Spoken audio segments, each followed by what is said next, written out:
Condiments, they're all around us. Mayonnaise, ketchup, mustard. And when we use a condiment, we expect it to enhance the flavor of our food.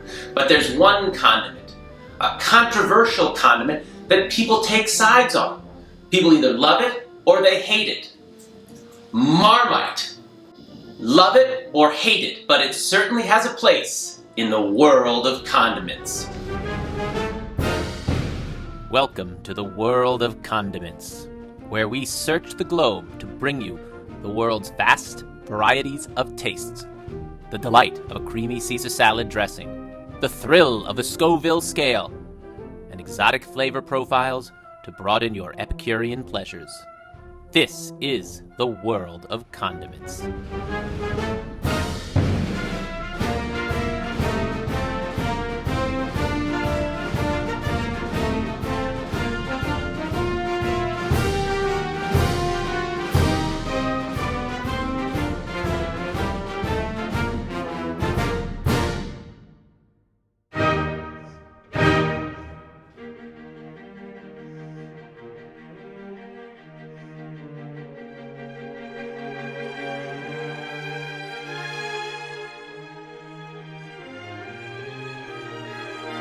Marmite.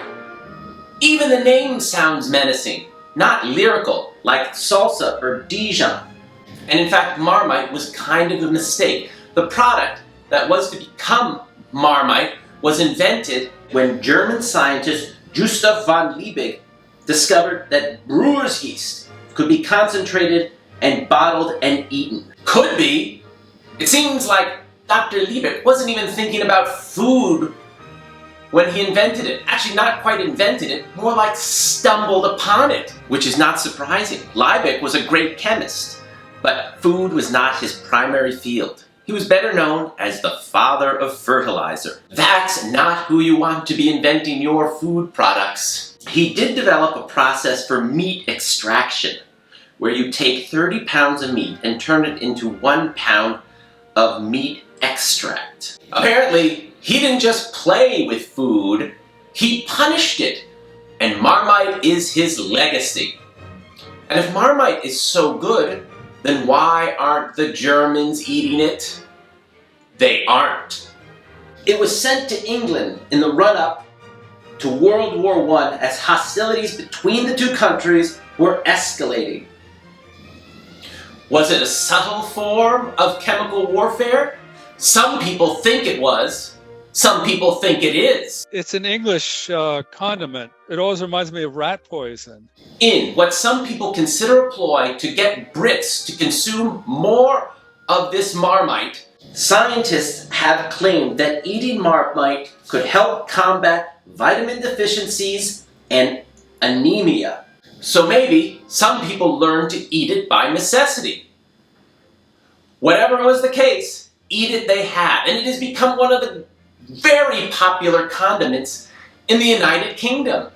In fact, Marmite became so popular in England that the Marmite brand was acquired by the multinational corporation Unilever, the company that makes my shampoo, which is something I would never eat, much less use as a condiment. See, that doesn't look so appetizing. But people eat Marmite.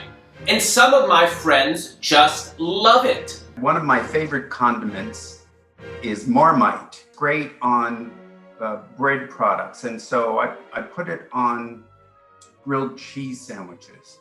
And if it is revered by the country that gave me my native tongue, the language of Shakespeare, Dickens, shouldn't my own tongue experience the flavors of England and their Rolling Stones? I have to say, I have a certain trepidation about trying this Marmite. I don't normally get afraid, but I kind of feel torn.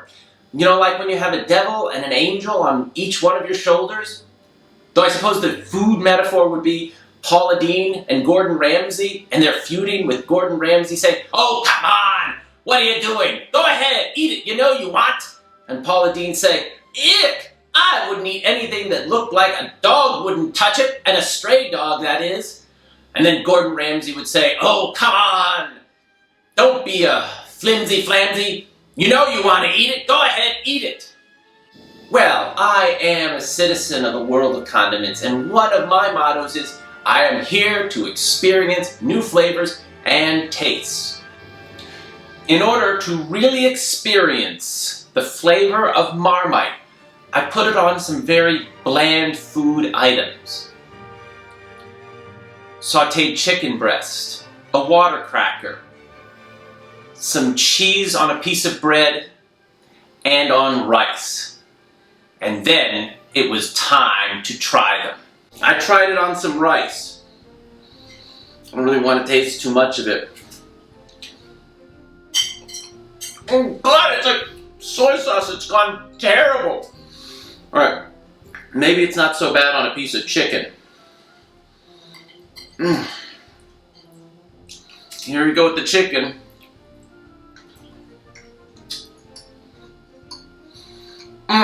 Alright, the chicken took some bite out of it. And now, for some cheese and bread. Here we go. I kind of am wincing a little bit. My eyes are watering. And my hand is shaking. This is horrible.